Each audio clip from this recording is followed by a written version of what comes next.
Hi everyone. तो आइए आप लोग के साथ में एक छोटी सी डिस्कशन करना चाहते थे, जिसमें आपको ये बताए गए थे कि हम आपको एनसीईआरटी किस तरह से पढ़ेंगे वो बताएंगे। ठीक है, तो आपको एनसीईआरटी किस तरह से पढ़ना है, एनसीईआरटी तो पढ़ना है लेकिन किस तरह से पढ़ना है ये आज पूरी तरह से हम लोग क्लियर करेंगे। ठीक है, तो अब चलिए हम एनसीईआरटी बुक लेते हैं। ये आपको 6th क्लास की ज्योग्राफी एनसीईआरटी है। ठीक है, ये आपको ज्योग्राफी एनसीईआरटी है। इसमें कैसे पढ़ना है, क्या आपको पता है कि सारे चीज़ जो 6th क्लास के लेकर है जो 12th क्लास के है, तो क्या आपको लगता है 6th क्लास में पूरी तरह से सारे चीज़ फैक्ट दिया रहता है? ऐसा नहीं रहता है।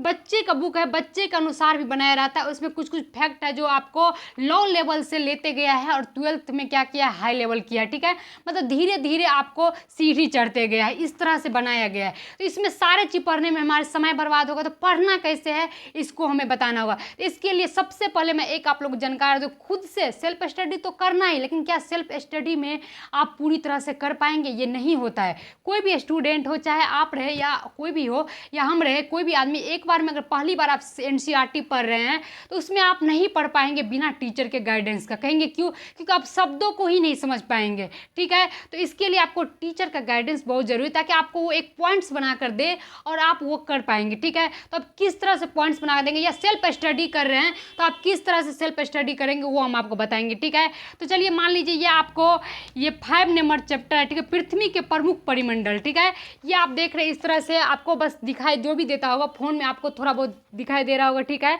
बस आपको हम बता रहे हैं, एक डायरेक्शन दे रहे हैं। अब बाद बाकी कैसे पढ़ना है उसके लिए किस तरह से पढ़ना है वो चैप्टर बाय चैप्टर हम लेकर आएंगे। ठीक है, तो पहले आप लोग क्या करें, देख लीजिए कैसे पढ़ना है। तो मान लीजिए ये आपको चैप्टर है, उसमें क्या होता है, एनसीईआरटी में सबसे पहले फैक्ट को अलग कर दिया जाता है। ठीक है, जो आपको रेड कलर या हरा कलर या ब्लू कलर किसी भी कलर से ये फैक्ट जो दिया रहता है वो आपके लिए एक क्वेश्चन रहता है, इसको तो याद कर ही लेना है। लेकिन क्या होगा, लाइनिंग में से पूछेंगे तो इसमें से भी आपको एक एक लाइनिंग को क्या करना है, जितना है उसको एक बार आप लाइनिंग करना है। एक बार तो पढ़ना ही पड़ेगा, एक बार लाइनिंग करना है। दोबारा आप क्या करेंगे, इस तरह से देखिए, इस तरह से आपको लाइनिंग कर लेना है। एक एक वर्ड जो नहीं समझेंगे उसको आप क्या करेंगे, साइड में लिख लेंगे इस तरह।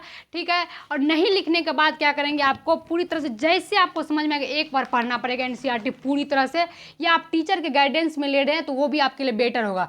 ठीक है, एक एक वर्ड को कर लेंगे। इसके बाद क्या करेंगे, सेकेंड बार में इसको बुक को उठा लेना है और एक दिन काफ़ी है आपको याद करने के लिए एक बुक। ठीक है, एक दिन में आप क्या करेंगे, एक बुक उठाएंगे, इसको याद कर लेंगे। बस एक आपको जो भी एक सप्ताह लगे एक बुक को चिन्हित करने में, या आपको जो भी टाइम लगे वो आपका अनुसार होगा। आप अगर ज़्यादा देर स्टडी करेंगे तो आपको कम समय लगेगा, अगर कम देर स्टडी करेंगे तो आपको ज़्यादा समय लगेगा। लेकिन आपको चिन्हित करने के लिए या टीचर के गाइडेंस में रहते हैं तो आपके लिए आसान हो जाता है। खुद करते हैं तो थोड़ा सा ज़्यादा मेहनत करना पड़ेगा। तो पहले आप क्या करके, चिन्हित करने का अर्थ हुआ, पहले इसे आप एक एक चीज़ लिख लेंगे कि इसमें क्या करना है क्या नहीं करना है, सारे चीज़ अगर लिख नोट कर लेंगे आप। इसके बाद इसे आप क्या करेंगे, पूरी तरह से एक बार में उठा के इसे याद करके चले जाना है। ठीक है, अब कहेंगे कि एनसीईआरटी लेवल से क्या होगा, तो आप बता दें हमने जितना क्वेश्चन आज तक देखा है सभी एनसीईआरटी से ही रहते हैं। एनसीईआरटी का ही लेवल बनाता है, लेकिन कब, जब आपको एनसीईआरटी बेसिक बातों को समझेंगे तो वो लेवल वाले क्वेश्चंस भी आपको समझ में अच्छे से आ जाएंगे। ठीक है,